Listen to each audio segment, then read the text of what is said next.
Hello and welcome to this YouTube video for Abrsm Grade 5 Violin. This is A2, the Allegro from the B minor sonata by Jean-Marie Leclerc. I'll begin by playing slowly through this, and please join me in this so we can get from beginning to end without stopping. That would be useful for you for your fluency. And also, if you notice that you're doing something different to me, I might be wrong, but that's unlikely. Check your part to see if you've made a mistake somewhere. I will then talk about some of the musical points of the piece in order to try and get you a few more marks from that examiner who's listening to you.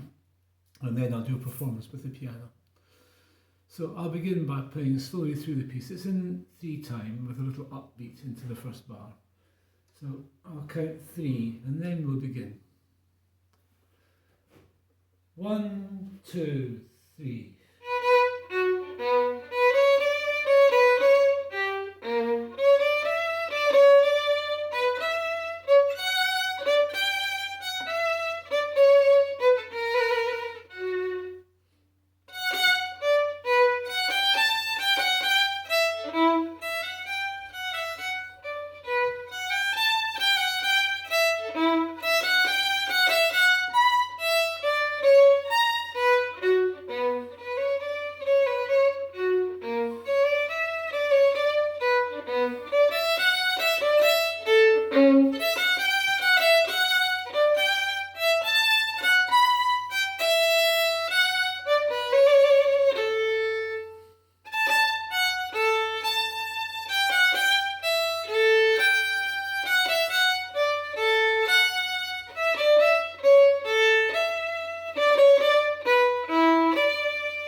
Now, Jean-Marie Leclerc and players of his time had rather different equipment to use than we have today.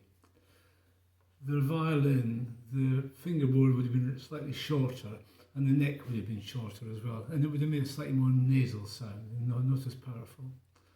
Also, we have this sort of bow today. If you have a look at the frog on that bow, and then the head, and I'll show you the bow that Jean-Marie Leclerc might have played on. Here's the frog on this one, looks a bit different I think, and there's no pearl there, and the head is a funny shape, it's a swan head. And the difference is that the bow was rather less powerful, and it was rather more awkward to sustain notes, so they didn't bother, they just let the note decay. It wasn't important to sustain the note in this sort of music. And they didn't use much of what we call vibrato. I know I've put a little bit in there, but they wouldn't have used very much at all. It did vary. Different courts in Europe had different traditions as to how to do things, particularly things like trills. And we need to look at this. I haven't seen the original copy of this, but I suspect there were probably practically no dynamics in it. The editor has put some dynamics in, and they all seem quite reasonable, but you might want to think in a slightly more sophisticated way about the dynamics. So if we begin at the beginning,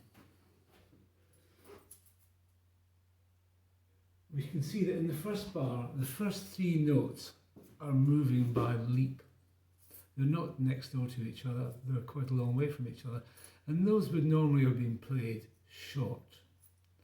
Now, the players of the time didn't have pencils to mark things in, so they just sort of followed a convention, but they quite often broke the convention if they got bored with it. So we just have to be a little bit imaginative about how to do things.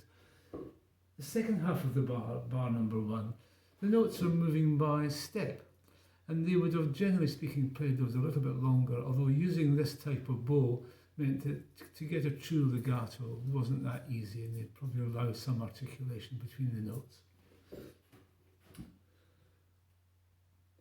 So we begin 40, and if we look at bar 5, we have a trill. Now, they didn't sustain the trill for the whole note. You can stop the trill early, wherever you feel is appropriate, probably about halfway through, I would say. And in bar number 7, the editor has marked piano. In fact, Jean-Marie Leclerc may have put piano in there. It was very common to do a sort of echo occasionally. And then in bar number 9, we have 40 again. So this is the echo finishing and back to the sort of style we had at the beginning. Bar number 11 has an echo again.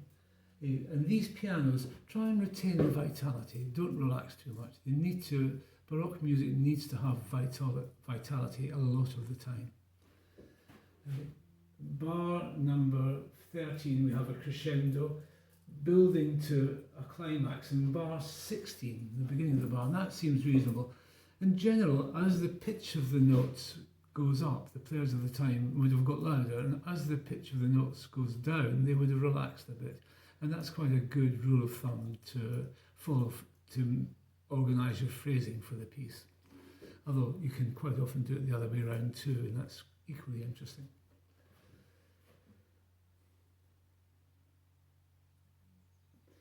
I've taken out mainly the third position markings in the Abrsm part. The players of the time didn't have a chin rest. It was awkward to move position, so they just played it in first position. And I think it also adds to the brilliance of the sound. So because of this longer string length, we have these first position practically the whole way through. And in bar number 19, the music, the general pitch starts to go down, so we can relax a little bit. It's not quite so tense. And we could do a crescendo in bar number 23. As the notes go up, do a little crescendo, just to shape the phrase. And bar number 24, the notes are short, and then we have an echo in bar 25 again.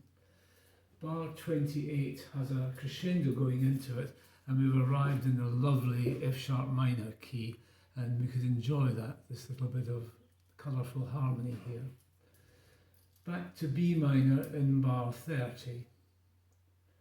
It looks to me a little bit like a F-sharp minor, but I will call it B minor since the sonata's in B minor. And this is 40, and as we come into bar number 35, we can just relax in the previous bar a little bit. Bar 36, I would throw the bar away basically, so just stress the first note and relax on the others. And again in bar 37, the same thing, and the next bar, and the next bar. Just stress the beginning of the bar and throw the rest of the bar away. Bar 40 we have marked as piano, and again try and retain this vitality, then crescendo the bar later and keep going till we get to bar 43 and we're loud there. Bar 44 has a trill, and I would suggest that you begin on the upper note of the trill here. But as opposed to that, bar 46, we have this crescendo going in bar 45. We get to bar 46, the trill